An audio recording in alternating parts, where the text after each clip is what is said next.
بسم اللہ والحمد للہ والصلاۃ والسلام علیک رسول اللہ صلی اللہ تعالی علیہ وسلم۔ آج کے سبق میں یہ سمجھانا اشد ضروری ہے اور سمجھنا بھی ضروری ہے کہ دور حاضر میں اہل سنت کون ہے۔ ہر کوئی اپنے آپ کو سنی کہلاتا ہے اور اصل میں اہل سنت ہے کون۔ اس سلسلے میں تقریباً 1318 ہجری میں راجستھان کے ایک ضلع سامبھر میں ایسی ایک ضرورت درپیش آئی تھی جس میں بہت سارے لوگ اس بات کے شکار ہو گئے تھے کہ آیا فلاں سنی ہے یا نہیں۔ تو جب یہ مسئلہ پیدا ہوا تو لوگ حضور اعلی حضرت کی بارگاہ کی طرف رجوع کیا تو انہوں نے اس مسئلے کا حل دیا، اور وہ جو حل آپ نے عطا کیا تھا آج تک وہ مسلم الثبوت ہے، ایک معیار ہے، ایک میزان ہے سنیت کو پہچاننے کا کہ فلاں وہ سنی ہے یا نہیں ہے۔ ٹھیک ہے نا؟ تو میں یہی چیزیں آپ کو آج سمجھاؤں گا کہ حضور اعلی حضرت علیہ رحمت و رضوان نے جو یہ عطا کیا وہ ہے کیا، اور اسے فتویٰ رضویہ شریف کے 29ویں جلد میں اسے بیان کیا گیا ہے، جو امور 20 کے نام سے جانا جاتا ہے۔ سنیوں کے عقائد کی پہچان میں 20 امور، ان میں سے سب سے پہلا یہ بتایا کہ اہل سنت کون ہے۔ اہل سنت وہ ہوگا جو سید احمد خان علی گڑھی اور اس کے متبعین سب کو کفار سمجھے۔ ٹھیک ہے نا؟ اہل سنت کے لیے یہ ضروری ہے کہ وہ سید احمد خان علی گڑھی اور اس کے متبعین کو کفار مانے۔ اور دوسرے نمبر پہ بتایا کہ رافضی کی قرآن عظیم کو ناقص کہے، جو رافضی قرآن عظیم کو ناقص یعنی ادھورا کہے، یا حضرت علی رضی اللہ تعالی عنہ یا کسی غیر نبی کو انبیاء سابقین علیہ السلام میں سے کسی سے بھی افضل بتائے، وہ سب کے سب کیا ہے؟ کافر و مرتد ہے۔ جو انہیں کافر و مرتد مانے وہ اہل سنت ہے۔ تیسرے پر آپ نے بتایا کہ رافضی تبرعی فقہا کے نزدیک کافر ہیں۔ جتنے بھی تبرعی رافضی ہیں یہ سب فقہا کے نزدیک عند الفقہا کافر ہیں۔ تو جو ایسا سمجھے وہ سنی ہے، کافر ہے، اور اس کے گمراہ بدعتی جہنمی ہونے پر سب کا اجماع ہے، یعنی سارے فقہا کا اس بات پر اجماع ہے کہ جتنے تبرعی رافضی ہیں یہ سب کافر ہیں، گمراہ ہیں، بدعتی ہیں اور جہنمی ہیں۔ پھر چوتھی چیز بتایا جو مولا علی رضی اللہ تعالی عنہ کو حضرات شیخین یعنی حضرت سیدنا امیر المومنین خلیفہ بلا فصل سرکار سیدنا ابو بکر صدیق رضی اللہ تعالی عنہ اور حضرت سیدنا امیر المومنین عمر بن خطاب رضی اللہ تعالی عنہ کو شیخین کہا جاتا ہے، یعنی ان دونوں حضرات کو حضرت مولا علی رضی اللہ تعالی عنہ کو جو ان پر قرب الہی میں تفضیل دے، یعنی اللہ کی بارگاہ میں حضرت مولا علی رضی اللہ تعالیٰ عنہ زیادہ فضیلت والے اور شیخین کم فضیلت والے ہیں۔ جو ایسا کہے وہ گمراہ اور مخالف اہل سنت ہے، وہ مخالف سنت ہے، گمراہ بھی ہے اور مخالف سنت بھی ہے، یعنی یہ شیخین کو جو کم فضیلت والا بتائے۔ جنگ جمل و صفین میں حق بدست حق پرست امیر المومنین علی کرم اللہ وجہ تھا، مگر حضرات صحابہ کرام مخالفین کی خطا خطائے اجتہادی تھی جس کی وجہ سے ان پر طعن سخت حرام ہے۔ ان کی نسبت کوئی کلمہ اس سے زائد گستاخی کا نکالنا بے شک رفض ہے اور خروج از دائرے اہل سنت ہے۔ جو کسی صحابی کی شان میں کلمہ طعن و توہین کہے، انہیں برا جانے، فاسق مانے، ان میں سے کسی سے بغض رکھے، دشمنی رکھے، وہ مطلقاً رافضی ہے۔ پانچویں بات سمجھنے والی ہے، کیونکہ شیعہ جو ہیں وہ جنگ جمل اور جنگ صفین کو لے کر کے سنیوں کے دلوں میں وسوسہ ڈالتے ہیں، ٹھیک ہے نا، اور جس وسوسے کے شکار بہت زیادہ اکثر سنی ہو جاتے ہیں، کم پڑھے لکھے لوگ، اپنے علاقے میں کچھ زیادہ ہی ہے تو وہ پلپلے ہو جاتے ہیں اور صحابہ کرام کی بارگاہ میں گستاخیاں کرنا شروع کر دیتے ہیں۔ حضرت اما عائشہ صدیقہ رضی اللہ تعالی عنہا کی شان میں گستاخی کے کلمات کہتے ہیں، اور دیگر صحابہ کرام کی بارگاہ میں، ٹھیک ہے نا۔ تو یہ جتنے بھی ہیں، اگر ان میں سے کسی ایک صحابہ کے لیے یہ جو جنگ ہوئی ہے، جنگ جمل اور جنگ صفین، یہ اجتہاد کی بنیاد پر ہوئی۔ ایک جماعت تھی جو کہتی تھی کہ جناب مولا علی کرم اللہ وجہ الکریم وہ غلطی کر رہے ہیں، وہ قصاص نہیں لے رہے ہیں۔ ایک جماعت تھی جو حضرت علی رضی اللہ تعالیٰ عنہ کا جو پش تھا وہ یہ کہتے تھے کہ یہ وقت نہیں ہے یا یہ موقع محل نہیں ہے کہ قصاص عثمان غنی لیا جائے وغیرہ، تو اسے لے کر کے آج کے دور میں بڑا فتنہ اور فساد پیدا ہوتا ہے، اپنے علاقے میں خاص طور سے دیکھنے کے لیے ملتا ہے۔ تو یاد رکھیں یہ ضروری ہے، یہ ضروری ہے۔ چھٹی بات ہے کہ 17 سال سے درجہ اجتہاد مطلق تک کوئی واصل نہیں ہے، بے وصول درجہ اجتہاد تقلید فرض غیر مقلدین گمراہ بددین ہے۔ ایک جماعت غیر مقلدین کی نکلی ہے جو کسی کی تقلید ہی نہیں مانتے، یعنی کسی کو مانتے ہی نہیں، نہ امام اعظم ابو حنیفہ رضی اللہ تعالیٰ عنہ، نہ امام شافعی، نہ امام حنبل، نہ امام مالک، کسی کی وہ تقلید نہیں کرتے، وہ سب کے سب کیا ہیں؟ غیر مقلد، گمراہ اور بددین ہیں۔ اہل سنت 17 سال سے 4 گروہ میں منحصر ہیں۔ اہل سنت کی 4 الگ الگ کہہ لیں کہ گروہ جماعت ہے، ٹھیک ہے نا۔ جو ان میں سے خارج ہے وہ بدعتی ناری ہے، یہ چاروں ہی حق ہے، یعنی حنفی، شافعی، مالکی، حنبلی، یہ چاروں اہل سنت ہیں، ٹھیک ہے۔ عقائد میں سب ایک ہیں، عقائد میں سب ایک ہے۔ وہابیہ کی معلم اول، وہابیہ جو دیوبندی وہابی ہے نا، وہابی، یہ وہابی کا معلم اول، پہلا ان کا وستاذ وہ ابن عبد الوہاب نجدی ہے، اور دوسرا ان کا وستاذ معلم ثانی اسماعیل دہلوی ہے، مصنف تقویۃ الایمان۔ یہ دونوں سخت گمراہ بددین ہیں، اور جو انہیں صحیح مانے وہ بھی گمراہ بددین ہے، ٹھیک ہے نا، وہ اہل سنت نہیں ہے، چاہے جتنا کہے۔ وہ بھی کہتے ہیں نا کہ ہم بھی سنی ہیں، ہم بھی سنی ہیں، ہم بھی سنی ہیں، لیکن وہ اصل میں سنی نہیں ہے۔ جو بھی ابن عبد الوہاب نجدی کو صحیح مانے اور اس کی تقلید کرے وہ اہل سنت نہیں ہے، اور جو اسماعیل دہلوی جس نے تقویۃ الایمان لکھی اسے صحیح مانے وہ اہل سنت نہیں ہے، گمراہ ہے، بددین ہے۔ اور پھر نویں چیز ہے کہ تقویۃ الایمان و صراط مستقیم و رسالہ یک روزی و تنویر عینین تصانیف اسماعیل دہلوی سری دلالتوں، گمراہیوں اور کلمات کفریہ پر مشتمل ہے۔ اہل سنت کے لیے یہ آج کے دور میں ماننا ضروری ہے کہ تقویۃ الایمان یہ گمراہی والی کتاب ہے، صراط مستقیم یہ گمراہی والے الفاظ سے بھری پڑی ہے، رسالہ یک روزی یہ بھی گمراہی کے کا دلدل ہے، ٹھیک ہے، اسی طرح سے جو کتابیں۔ پھر 10ویں چیز پہ سرکار اعلیٰ حضرت فرماتے ہیں کہ اہل سنت کے لیے ضروری ہے، کیا ہے کہ نعت مسائل و مولوی اسحاق دہلوی غلط و مردود و مسائل و مخالف اہل سنت و مخالف جمہور سے پورا ہے، یعنی یہ ماننا ضروری ہے۔ پھر 11ویں پر فرماتے ہیں کہ انبیاء علیہ السلام اور اولیاء کرام سے استمداد و استعانت اور انہیں وقت حاجت اور اولیاء استمداد کے لیے ندا کرنا،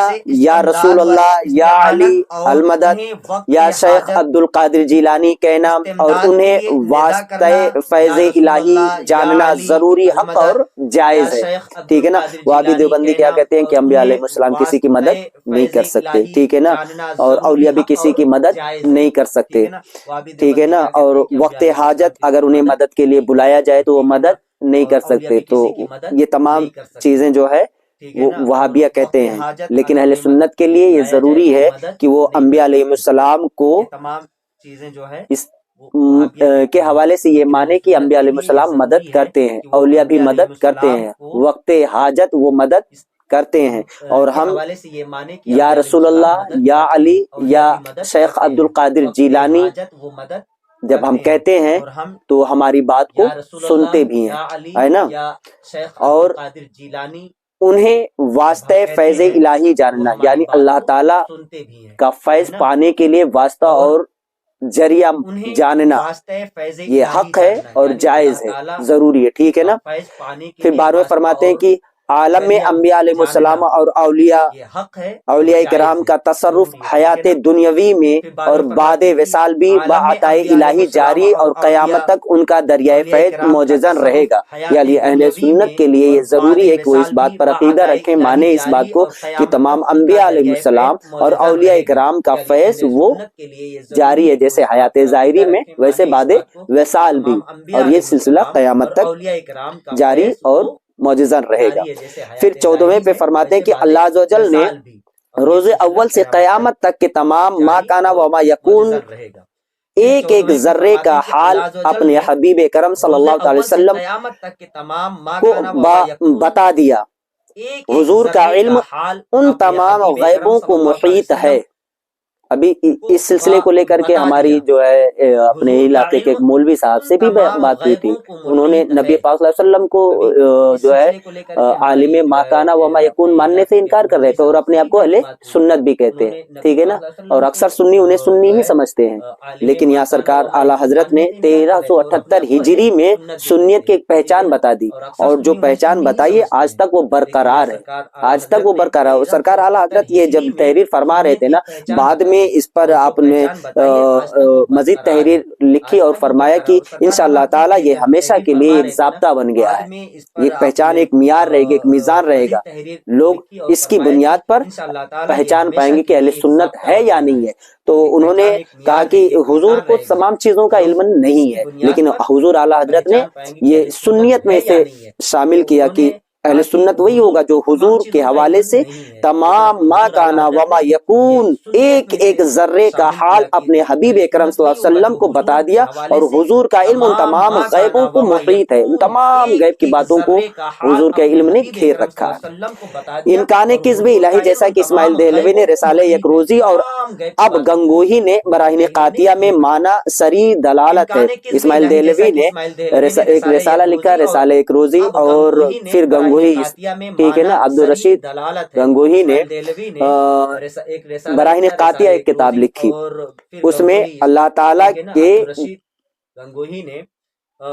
معاذ اللہ جھوٹ پر بھی کہا کہ اللہ جھوٹ بول سکتا ہے۔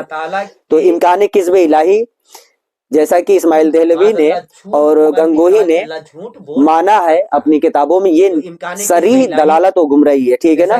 اللہ تعالیٰ کا کذب قطعاً اجماعاً محال بالذات ہے، مسئلہ خلف وعید کو ان کے اس ناپاک خیال سے اصلاً علاقہ نہیں ہے، کوئی تعلق نہیں۔ شیطان کے علم کو معاذ اللہ، حضور یہاں پہ 16ویں چیز بتاتے ہیں کہ شیطان کے علم کو معاذ اللہ حضور سید عالم صلی اللہ علیہ وسلم کے علم سے زائد وسیع تر ماننا، جیسا کہ براہین قاطعہ گنگوہی میں ہے۔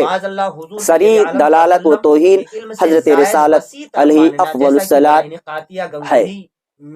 اس کتاب کے اندر یہ لکھا گیا ہے براہین قاطعہ میں، جو یہاں پر رکھی ہوئی ہے، اس میں یہ لکھا گیا کہ معاذ اللہ شیطان کو علم زیادہ ہے ہمارے حضور سے، ٹھیک ہے نا، اور یہ ماننا ہی اہل سنت سے خارج کر دیتا ہے۔